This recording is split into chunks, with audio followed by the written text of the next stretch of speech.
Bonjour à tous et bienvenue à Cœur à Cœur.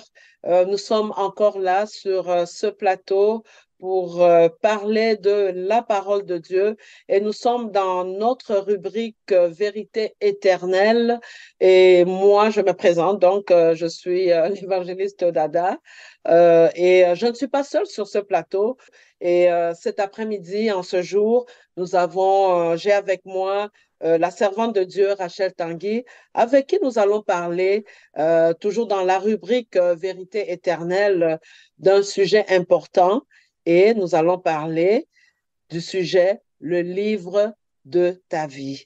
Alors, sans plus tarder, on va dire bonjour, bonjour, servante de Dieu. Bonjour, servante de Dieu, bonjour, Maman Dada, bonjour à tous ceux qui vont nous suivre, Bonjour. bonjour à tous nos téléspectateurs, bonjour du Canada, bonjour de la Belgique. Voilà, et nous sommes ravis d'être là, Maman Dada. Merci beaucoup, servante de Dieu. Alors, nous sommes toujours dans notre rubrique Vérité éternelle et nous avons comme thème ce soir un thème assez captivant pour le peuple de Dieu qui est le livre de ta vie.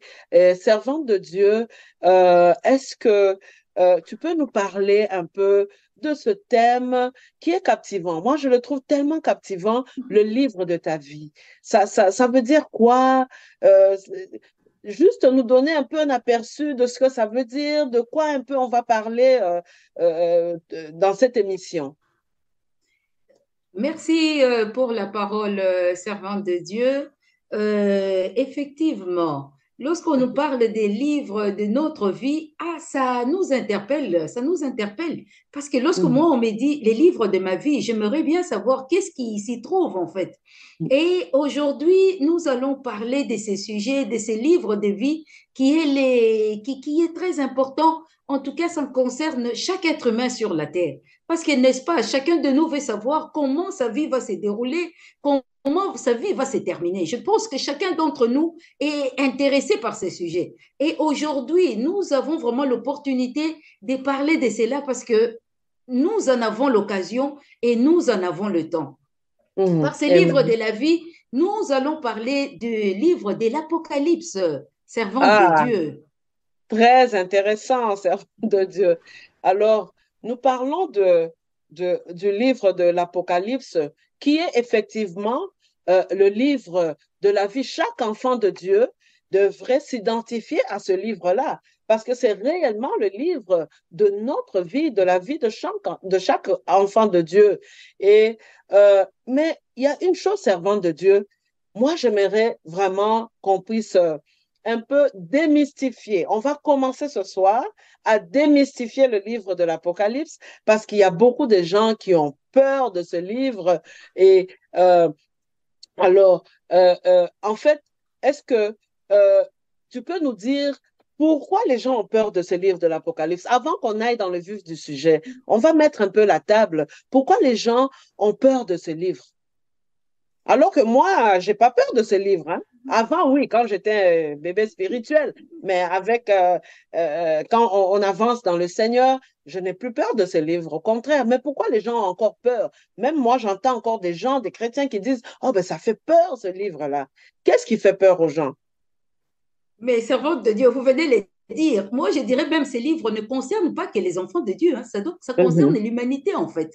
Et vous-même, vous Amen. venez de les dire. Vous avez dit, il y a Mhm. jadis, vous aussi, vous aviez peur du livre. À mon Mhm. avis, du point de vue, peut-être il s'agit de l'Apocalypse. C'est vrai, quand on entend l'Apocalypse, je pense qu'il y a on entend apocalyptique, donc on entend un cataclysme, on entend, moi je pense que ça part de là. C'est faux et ce Mhm. n'est pas faux aussi en même temps. Pourquoi? Mhm. Parce qu'il faut savoir que ces livres de l'Apocalypse, on peut les subdiviser en deux parties.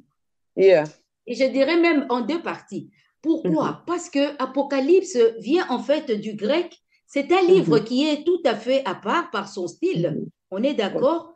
Il est tout à fait à part par sa symbolique.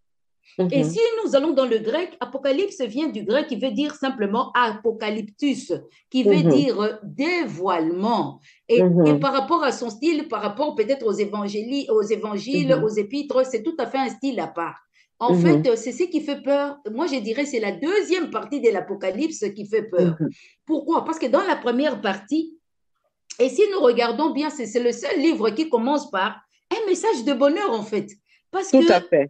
et qui commence par un message de bonheur. Et je pense Mhm, que c'est par rapport à ce qui va se passer après, par rapport à mhm. ce qui va advenir après, et je pense que c'est ce qui fait peur. Lorsqu'on parle de la symbolique, lorsqu'on parle des fléaux, lorsqu'on parle des choses qui vont arriver après, et je pense que c'est ce qui fait peur. Et c'est pour cela Oui. que je ne peux pas dire c'est tout totalement faux ou totalement vrai. Mais il y a une Mhm, partie des vérités qui peut faire peur et on peut comprendre. Voilà pourquoi mhm, cette émission d'aujourd'hui permettra à ce que, comme vous avez dit, que ces livres soient démystifiés et que cela nous mhm. donne envie, que ce soit enfant de Dieu ou pas enfant de Dieu, aux Oui, profanes comme aux chrétiens, d'aller tout à fait. s'intéresser parce qu'il s'agit des Mhm. livres de notre vie. Voilà Oui. un peu, servante de Dieu, ce que je peux dire par rapport à ce dont vous m'avez posé la question.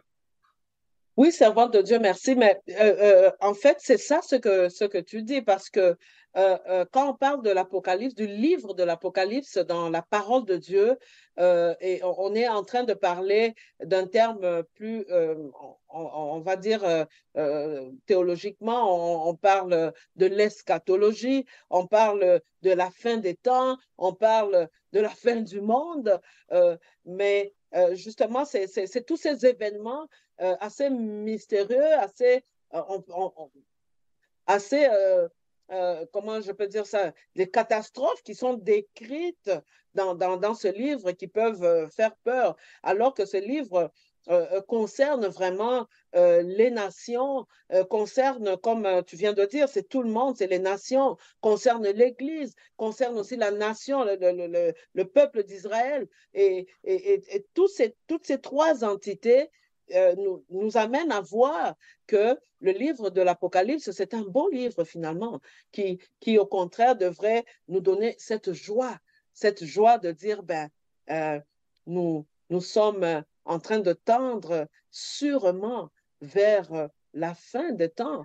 Et, mais pendant ce temps, comme je disais, il y a trois entités qui nous ramènent à l'eschatologie. Il y a le peuple d'Israël, la nation d'Israël, il y a l'Église, il y a aussi les nations, toutes les nations du monde. Mais pour ce temps servant de Dieu, est-ce que on peut parler du rôle de l'Église? Qu'est-ce que l'Église doit faire? Quel est le message que l'Église doit porter pour ce temps? On parle de l'Apocalypse. Vraiment, dis-nous, qu'est-ce que l'Église doit faire? Quel est le rôle que l'Église doit jouer en ce moment? Ah, servante de Dieu, c'est une très, très bonne question. Moi, ce que j'aime avec la parole de Dieu, la Bible répond toujours à la Bible. Alors, si Uh-huh. nous partons au début même de l'Apocalypse, et on a parlé ici du dévoilement, mais de quel Oui. dévoilement il s'agit? Et vous m'avez posé une très bonne question, et Mhm, c'est une très bonne question que tu viens de me poser, servante de Dieu, mhm, en me disant quel est le rôle de l'Église? Mais j'ai mhm, aimé ce que tu as dit tout à l'heure, tu as dit, il y a la nation d'Israël, il y a les mhm, nations et il y a mhm. l'Église. Mais ces Oui. trois entités-là, où ils se retrouvent-ils? Mais Mhm, nous devons comprendre une chose. Nous sommes tellement habitués à vivre sur la Terre, dans ce monde physique, qu'on oui. s'imagine qu'il n'y a rien d'autre. Et moi, je pense que c'est ça le problème. C'est ça le Mhm, problème. Or, l'Apocalypse ici, quand nous arrivons, si nous lisons à l'Apocalypse chapitre 1er au verset 3, qu'est-ce que ce oui. chapitre dit? Alors que ce livre commence par un beau message de bonheur, on nous dit heureux, Heureux. c'est lui qui Mhm. lit et ceux qui entendent les paroles de la prophétie de ces livres et qui gardent les choses qui y sont Choses qui écrites. sont Vous écrites. avez dit tout à l'heure, servant de Dieu, vous avez dit Mhm, parce que nous sommes à la fin des temps, nous y sommes mhm. même, on peut le dire, car Le les temps temps est proche. proches. Mhm, Mais les temps est proche. Quel est le temps? oui. Pourquoi? De quoi Mhm, parle-t-on? De quel temps qui est proche? Il faut mhm, savoir que ce monde avait un commencement mhm. et ce monde aura aussi une fin. Même Oui, si nous ne voulons pas le croire, c'est ainsi parce qu'il y a quelqu'un qui a créé ce monde. Nous devons bien tout nous à rendre fait. compte de cela. Ce Tout n'est à pas une fait. utopie, mais c'est des vérités réelles. Alors, Mhm, cet apocalypse-là, il faut bien savoir que, au point de vue du Créateur, il voit Israël, il mhm, voit la nation d'Israël, il voit les nations dans sa mhm. globalité et il voit l'Église. Servant de Tout Dieu, tu à m'as fait. posé une très bonne question. Tu m'as dit, mais quel est le rôle de l'Église par rapport à cela? Alors que Mhm, l'Église, justement, c'est l'entité qui devait en parler le plus, Mais on se rend compte que l'Église en parle en moins. Alors que l'Église, c'est le message qui devait diviser par rapport aux nations, parce qu'il apporte un message d'espérance, un message d'espoir, un message de paix, un Amen. message de bonheur. Alors Mhm. l'Église, ça nous ramène à l'Église. Mais quid de l'Église? Mhm. L'Église, il faut savoir que l'Église avait un commencement et le rôle de Mhm. l'Église aura aussi une fin. Et Oui. l'Église, pourquoi l'Église est dans le monde? L'Église, Mhm. c'est le seul lieu, c'est la seule entité, parce que ces choses-là, on ne les apprend pas à l'université. Ces Tout choses-là, à fait. on les apprend pas au travail. Ces choses-là, on ne les apprend pas en famille. Et on peut dire l'Église, c'est l'endroit dont nous expliquait que ce monde avait été créé. Nous sommes dans les choses, et si nous voyons dans les livres de l'Apocalypse, c'est subdivisé en deux parties les choses, Mhm. parce qu'à un moment donné, Jésus-Christ se dévoile. Et cela Mhm. nous amène, par exemple, à la montagne de la transfiguration. Tout Lorsqu'il à avait fait. pris l'apôtre Pierre, il avait pris Mhm. l'apôtre Jacques, il avait pris l'apôtre Jean, il les Bon. a amenés à la montagne de la transfiguration. Qu'est-ce qui s'était Mhm. passé là-bas? Souvenons-nous. Et Jésus-Christ s'est transformé. Au moment où il s'est transformé, on a dit qu'il avait un aspect éclatant. Et à un Mhm. moment donné, qu'est-ce qu'ils ont vu? Ils ont vu Moïse avec lui et Élie. Et il était en train de Mhm. converser. Alors que ces personnes-là sont déjà décédées depuis. Mais Mhm. Jésus-Christ s'est dévoilé. Et au moment où le voile est tombé, d'ailleurs, Pierre avait proposé, il a dit, Seigneur, on va faire 3 tentes ici, nous allons rester ici. Mais Jésus les avait interdits. Il a dit, ce n'était que la préfiguration de Yeah. ce que nous devions, le corps que nous devons Amen. porter. Et parce que Amen. c'est pour cela qu'on a dit, ce monde a commencé, nous sommes dans les Oui. choses qui sont, il y aura les Oui. choses à venir. Et lorsque Mhm. Jésus-Christ est venu sur la terre, il est Mhm. mort, il est ressuscité. Lorsqu'il a Oui. quitté le tombeau, souvenez-vous, lorsqu'il est apparu aux Mhm. disciples, il avait un corps glorifié, c'est-à-dire Mhm. un corps qui ne peut plus mourir. Et ce corps Mhm. glorieux-là que chacun de nous portera à condition d'avoir le Saint-Esprit. Et c'est Mhm. très important, à condition d'avoir le Saint-Esprit. Parce que ce corps, finalement, c'est comme la blouse que tu portes, servante de Dieu, c'est comme la blouse que je Mhm. porte. Au moment où, Oui. quand on arrive le soir, j'enlève cette blouse. Et c'est pour Mhm. dire quoi? Cette blouse, finalement, ne fait que couvrir le corps. Mais qu'est-ce qui est Mhm. important, finalement? C'est ton corps qui est à l'intérieur, c'est mon corps. Et c'est la Tout même à fait. chose. Et le corps que Mhm. nous portons n'est qu'une Mhm. couverture. Ce corps-là, il est amené à retourner à la terre. Et nous Mhm. devons porter le corps glorieux. Et c'est le corps que Jésus-Christ avait porté lorsqu'il est sorti du tombeau. Ce corps-là Mhm. te permettra de passer par un mur sans pourtant ouvrir une porte. Ce corps-là peut Mhm. te permettre d'aller te retrouver à Dubaï ou à Kinshasa sans pour autant que tu prennes l'avion. Et on voit Oui. l'importance, et c'est de ces corps-là que nous parlons. Alors, voilà pourquoi nous ne devons pas avoir peur de l'Apocalypse. Et lorsque Jésus-Christ, il s'est Mhm. dévoilé à l'apôtre Jean, dans les livres, quand il était à l'île de Patmos, et Mhm. il avait vu Jésus-Christ dans son corps glorifié. Et si nous allons lire, il le dit, j'ai vu quelqu'un qui avait des yeux flamboyants et son Mhm. visage était rayonnant, resplendissant, Mhm. et il a eu peur. Oui. Il n'a plus reconnu le Jésus sur lui peur. Oui. Il n'a plus reconnu le Jésus sur lequel il posait sa tête sur sa poitrine parce qu'il était Mhm. entré dans un corps glorifié. Et à un moment donné, il est tombé par terre et Jésus lui a tenu. Il a dit, lève-toi, n'aie pas peur. Pourquoi? Parce que Jésus lui dit, j'étais mort, mais maintenant je suis Oui, je ressuscité suis et ressuscité. je vis pour l'éternité. Éternité. Et ce corps-là que nous Mhm. porterons ne connaîtra plus la mort.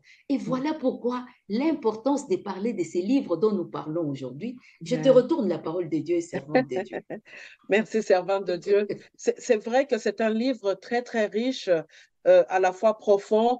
Il peut par moments paraître terrifiant pour même les gens du monde, parce que pour les nations même, parce que il y a eu beaucoup de films hein, qui ont été faits même par Hollywood ou par des acteurs de cinéma sur l'Apocalypse. Il y a eu beaucoup de films, même profanes, même des films chrétiens qui ont été faits sur ce livre. Et, euh, et très souvent, on a vu que c'était vraiment c'était quand même des images de terreur. Vous voyez, on montre, les gens sont là, ils sont dans l'autobus, paf, le chauffeur est enlevé, l'autobus va faire un crash ou l'avion va faire un crash, le pilote est enlevé.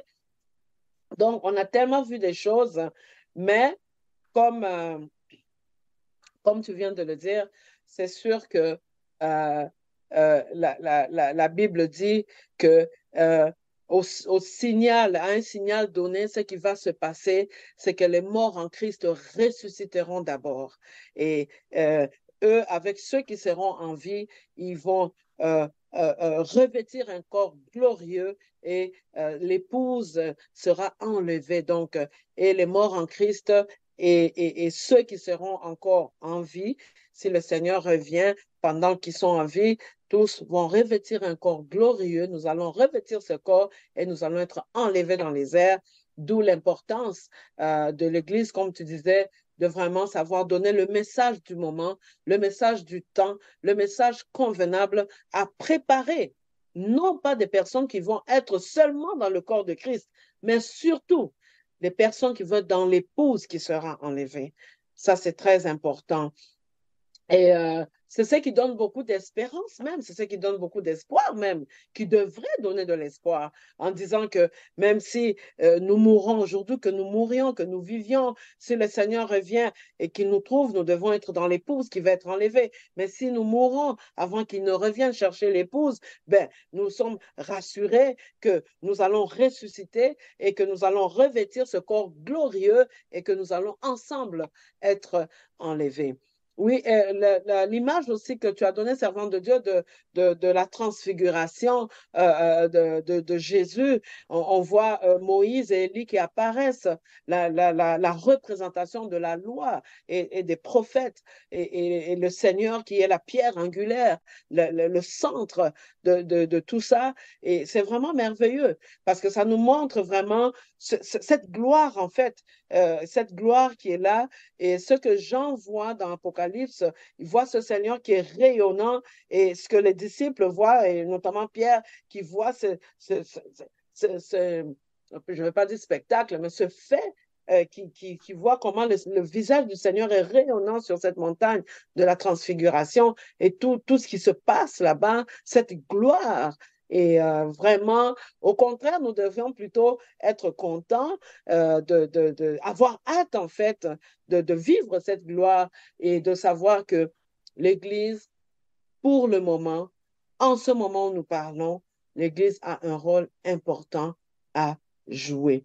Les servants de Dieu, avant de continuer plus loin, nous allons un peu mettre la table pour ceux qui ne connaissent vraiment pas. On va retourner un peu pour parler de l'Apocalypse, parce qu'il y a des gens qui ont vu des films, Apocalypse et tout ça, qui savent que le livre existe, mais est-ce qu'on peut un peu mettre un peu euh, une petite historique en disant comment ce livre a été écrit, qu'est-ce qui s'est passé. On sait que c'est Jean qui l'a écrit. Est-ce que je vais te laisser en parler? Euh, D'où vient ce livre de l'Apocalypse et comment ce livre a été écrit?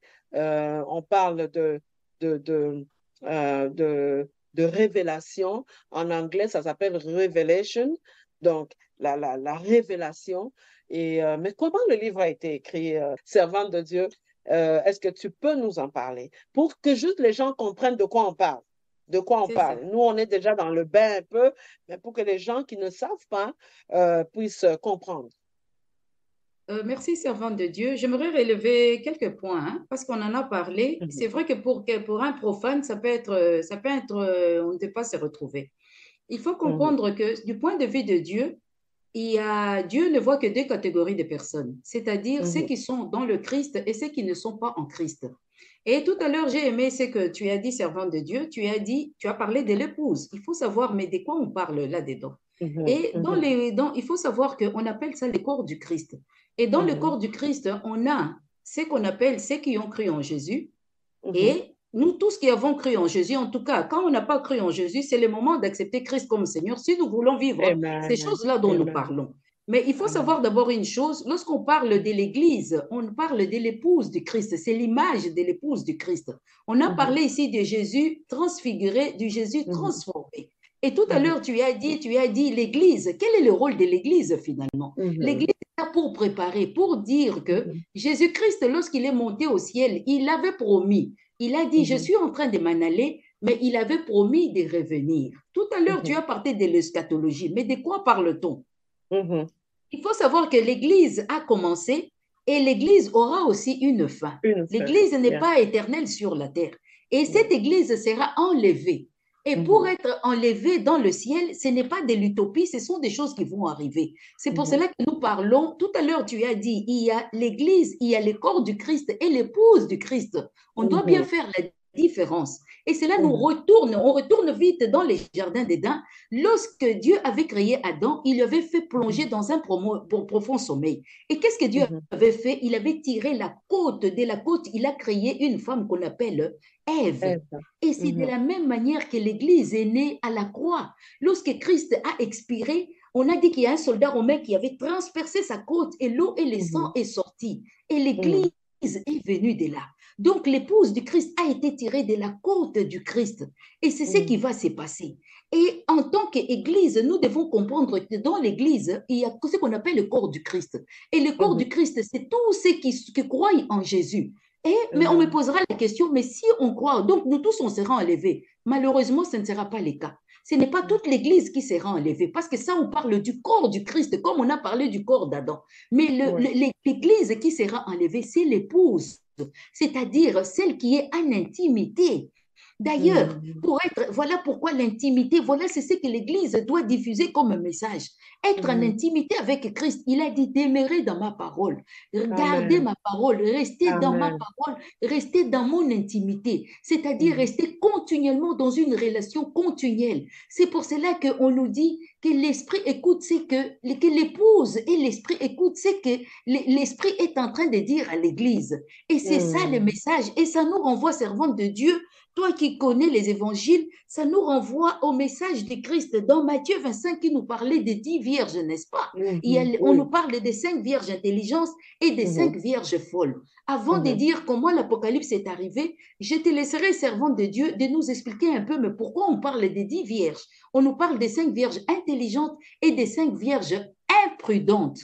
Et ce sont les 5 vierges intelligentes qui seront enlevées. Alors, servante de Dieu, je te laisse la place de parler. Après, on pourra expliquer pourquoi l'Apocalypse a été écrit.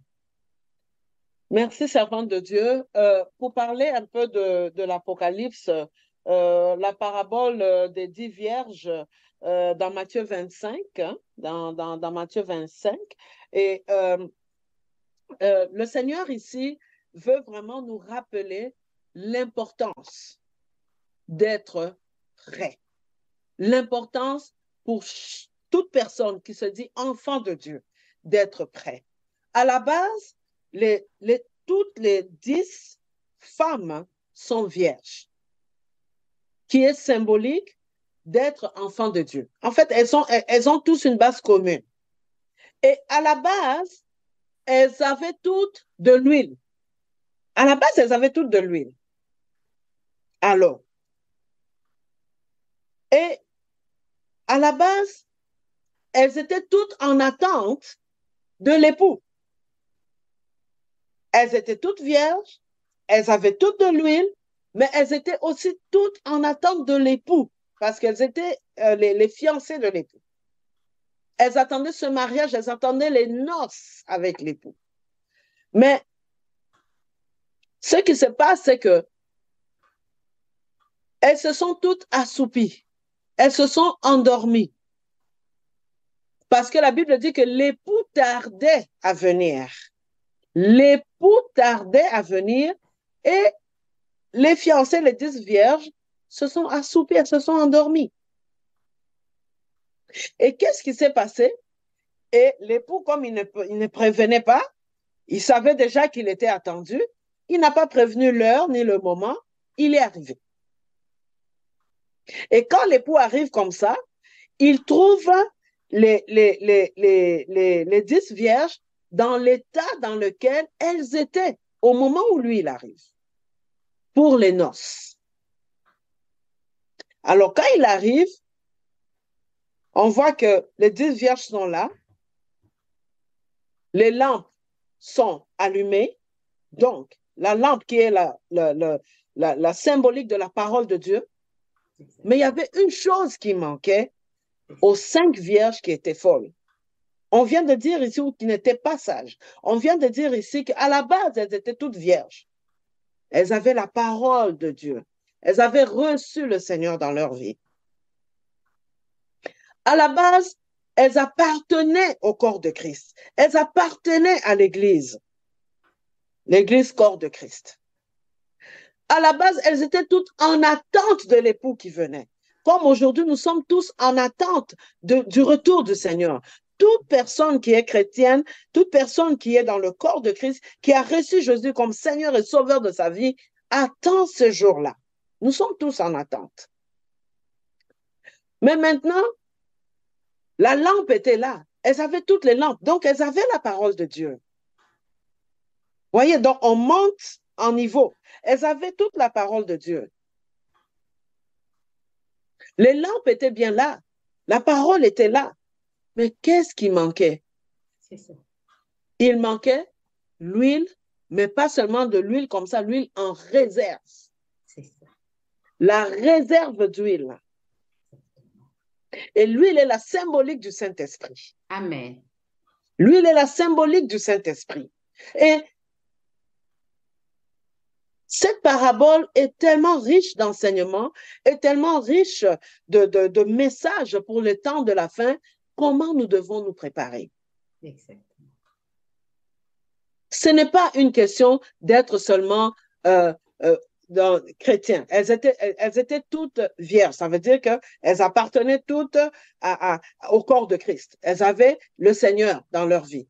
Si on peut faire le parallélisme avec nous aujourd'hui. Elles avaient toutes une lampe. Elles avaient toute la parole de Dieu. Elles avaient toute une certaine connaissance de la parole de Dieu.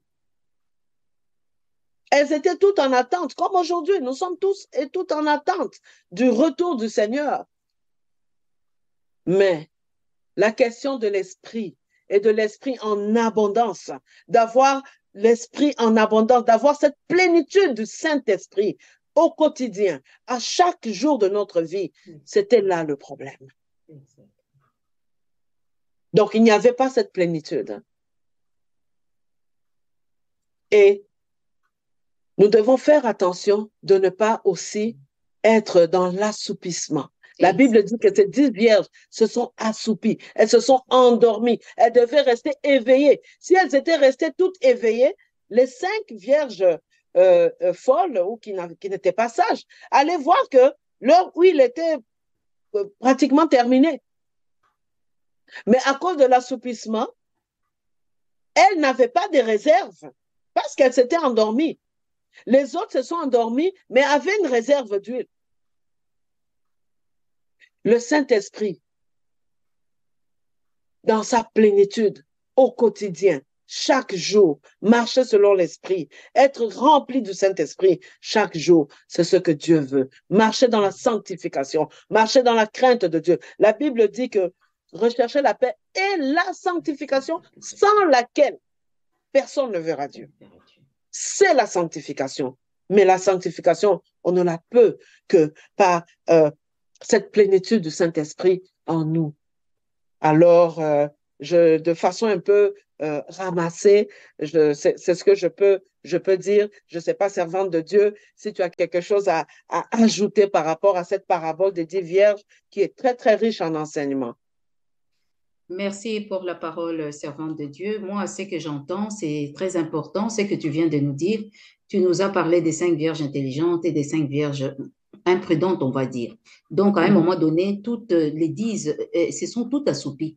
Moi, ça préfigure même, Jésus a dit, le Seigneur a dit, ça préfigure au moment de sa venue, ce que sera la configuration même de l'Église. Et qu'est-ce que nous voyons à l'Église actuellement? Il y a beaucoup d'assoupissement. L'Église est en train de s'assoupir parce que tu as dit quelque chose de très important. Et la seule personne qui peut nous permettre de nous tenir en éveil, c'est la sanctification et la présence quotidienne du Saint-Esprit. La plénitude. Et l'huile, comme tu as dit, c'est la symbolique. L'huile, ça veut dire avoir son huile en réserve. Parce que si nous voyons beaucoup, dans beaucoup d'églises, il y a des choses qui commencent à déplaire même au Seigneur. Il y a des choses qui déplaisent à l'époux parce qu'on n'est plus en communion avec le Saint-Esprit. Et Jésus-Christ a donné la configuration. Il a dit, au moment où je reviendrai, n'est-ce pas qu'il a dit, j'ai aimé ce que tu as dit tout à l'heure, servante de Dieu, tu nous as dit, comment l'Église s'assoupit-elle? L'Église peut Mm, s'assoupir à cause des soucis de ces siècles. Et tu as mm, dit aussi, l'Église peut commencer, l'épouse peut commencer à s'assoupir parce que l'époux mhm, est en train de tarder. Et l'époux est mm, en train de tarder, mais à un moment donné, c'est pour cela que Christ a dit, le jour du Seigneur viendra comme un mm, voleur dans la nuit, au mhm. moment où s'y attend le moins. C'est pour cela que, servant de Dieu, tu as insisté, tu as dit, nous devons veiller sur notre sanctification, notre manière de Amen. marcher, Amen. notre manière d'avoir notre Mhm, relation avec notre Seigneur, d'être mhm, continuellement en relation avec le mhm. Saint-Esprit. Et c'est pour cela, dans l'Apocalypse, on nous dit que l'Église, que l'épouse entende ce que l'Esprit est en train de dire à l'Église, Amen. c'est-à-dire aux Amen. 5 vierges intelligentes et aux 5 vierges imprudentes.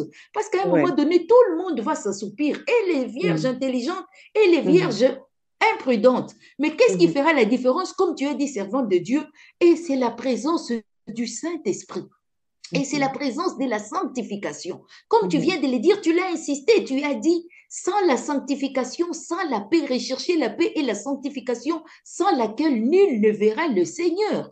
Et Tout le à fait. Seigneur dit à un moment donné aux vierges, parce que les 5 vierges, on peut dire, les 5 vierges intelligentes, à un moment donné, lorsque l'époux, parce que l'époux tardait et l'époux, lorsqu'il est arrivé, les 5 vierges intelligentes ont dit aux 5 vierges folles, donnez-nous un peu d'huile. Ils leur ont dit, allez acheter. Ça peut paraître un peu égoïste. Ils ont dit, mais pourquoi ils Mhm. n'ont pas donné l'huile? Mais la symbolique de l'huile, comme tu viens de dire, c'est la consécration. On ne peut pas Amen. donner, je ne peux pas donner ma consécration à la servante de Dieu. Tu ne peux pas me donner ta consécration. On ne Non. peut pas ni la donner à nos maris, ni à nos Mhm, enfants. Chacun doit se consacrer au Seigneur. Et c'est la mhm. symbolique de l'huile. Parce qu'à un Oui. moment donné, ils n'étaient pas consacrés. Oui, ils ont tous reçu la parole de Dieu. Nous tous qui sommes dans le Seigneur, nous écoutons la parole de Dieu. Nous allons dans les églises, mais seulement ce qui fera la différence, notre consécration au Seigneur, notre manière de marcher, notre Mhm, intimité avec le Seigneur. mhm. Et Dans cette l'intimité, on ne peut pas plénitude, hein, de la donner présence de son l'intimité esprit. à quelqu'un, on ne peut pas transmettre notre Mhm, intimité. Voilà pourquoi nous mhm, devons être intimes. En ce que mhm, moi j'entends, mhm. la servante de Dieu, ce que tu nous dis, nous devons être intimes avec le Seigneur, Tout à c'est-à-dire fait. être en communion, en corrélation Mhm, avec le Saint-Esprit. mhm, Écoutez continuellement le Saint-Esprit, même dans nos mhm. sommeils. On peut Oui. continuer notre esprit, on Oui, peut oui. s'endormir, mais notre Amen. esprit continue à fonctionner avec le Amen. Saint-Esprit, que ce soit par les Mhm, rêves, que ce soit par une vision, que ce soit en mhm, méditant la parole. En tout cas, moi, c'est ce que j'ai retenu de ce que tu viens de nous dire qui est très mhm. important.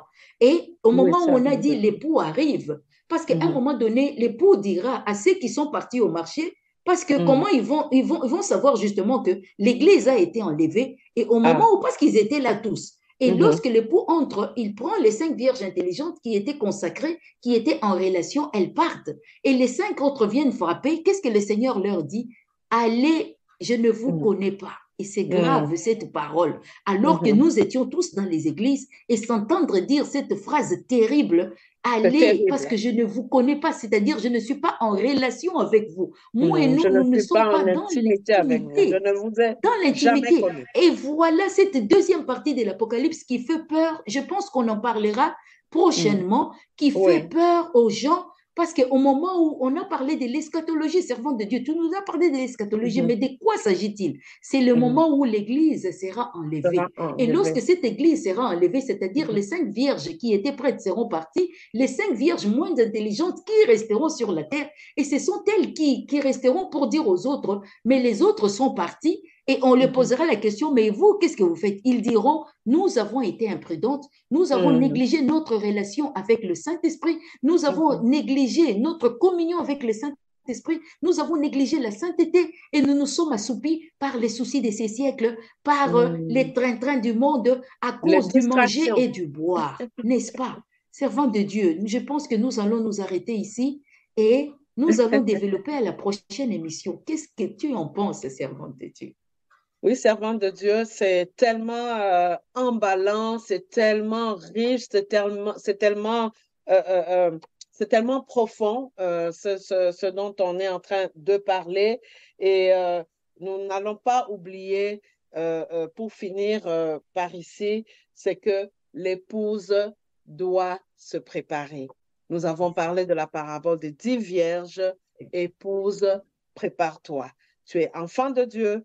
On va même parler à ceux qui ne sont pas encore entrés dans la grande famille des enfants de Dieu. C'est le moment. Nous sommes dans le temps où tous les signes sont là. Nous sommes dans le temps où la grâce est encore disponible Tout et à c'est le fait. moment de venir, de recevoir Jésus dans votre vie comme Seigneur et Sauveur, d'entrer dans cette grande famille des enfants de Dieu, de travailler sa relation avec le Seigneur, de Tout à fait. travailler son intimité avec le Seigneur pour faire partie de cette épouse qui sera enlevée parce que l'époux revient bientôt et l'épouse doit se revêtir d'un fin lin éclatant et pur, comme nous dit Apocalypse 19 au verset 8.